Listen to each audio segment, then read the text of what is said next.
Bonjour Maya. On Bonsoir. continue à parler Coupe du Monde. Le coup d'envoi, c'est demain avec une polémique très virale sur Internet. Des internautes l'affirment, l'équipe sénégalaise aurait été humiliée par les douanes américaines à son arrivée sur le sol des États-Unis. Dites-nous tout. Et oui, ce sont des images qui ont été publiées le 8 juin, par exemple, dans ce tweet avec une vidéo que je vais vous mettre à côté.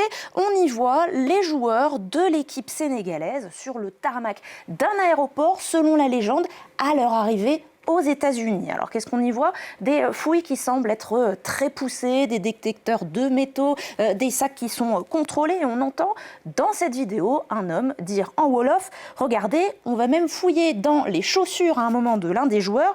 Ah non, ils en font trop. Alors les utilisateurs vont dénoncer une humiliation, vous voyez là-bas, pure et simple. Ils dénoncent une honte. Ils ne feraient jamais subir la même chose à des Blancs. Il y a même un député de la France Insoumise, toujours sur la plateforme X, qui voit dans cette Coupe du Monde qui n'a pas encore démarré un fil conducteur, un racisme décomplexé et assumé. Alors le contexte, on le connaît, de vives critiques contre les États-Unis à cause des différentes règles édictées, notamment sur les restrictions d'entrée ou la délivrance de visas, afin, je cite, de protéger le pays contre les menaces pour la sécurité nationale et la sécurité publique. Alors à moins d'être un joueur, par exemple, il y a plusieurs interdictions d'entrée pour plusieurs pays qualifiés, comme l'Iran, Haïti, la Côte d'Ivoire ou encore le Sénégal. Et puis, dernier incident en date, un arbitre somalien qui a été refoulé à la frontière à Miami, alors qu'il avait quand même reçu le titre de meilleur arbitre africain en 2025. Alors revenons-en à l'équipe du Sénégal. Maya, ces images sont-elles bien réelles?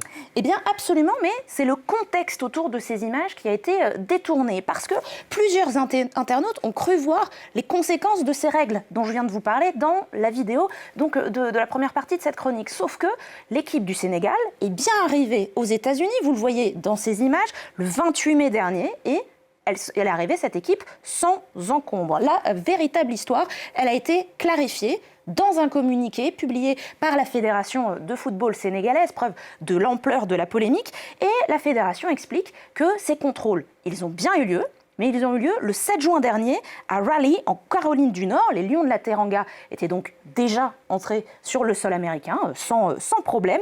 Ils allaient ce jour-là de Caroline du Nord jusqu'à San Antonio, au Texas, pour y disputer un match contre l'Arabie Saoudite. Et selon la fédération, eh bien, les douanes américaines ont voulu aider d'une certaine manière l'équipe du Sénégal en faisant passer les contrôles normaux au pied de l'avion, afin que les différents joueurs puissent gagner du temps. Et selon une porte-parole de l'aéroport de Raleigh-Durham en Caroline du Nord, contactée par les observateurs de France 24, eh bien, c'est une procédure qui n'est pas inhabituelle lorsque les équipes prennent des vols privés. On vient d'en parler avec Audrey. Ouais, la fédération calme le jeu, donc, mais certains supporters sénégalais, eux, ne décolèrent pas.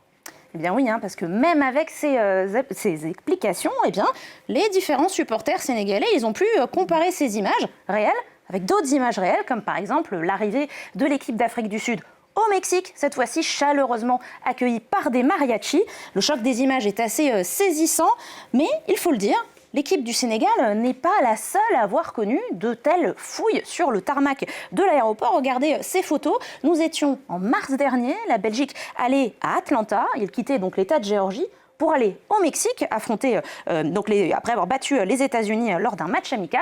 Et c'est donc avant de s'envoler vers le Mexique qu'ils ont connu exactement la même chose. Vous voyez, un joueur assis, Kevin De Bruyne, et là aussi, on vérifie ce qu'il se passe dans ses chaussures.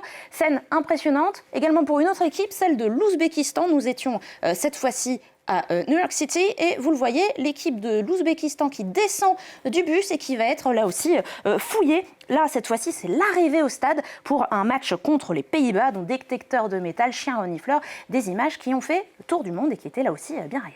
Merci Maya, Anaïs Yatagen. Voilà ce qu'on pouvait dire de ces images. En attendant, en tout cas, Gianni Infantino, le président de la FIFA, lui continue de s'expliquer face aux journalistes. Il l'admet pour la première fois, la FIFA ne contrôle pas tout dans cet événement. Pourtant, il y a un cahier des charges qui est censé être respecté par les pays organisateurs, les pays hôtes. On en reparlera dans un instant d'ailleurs.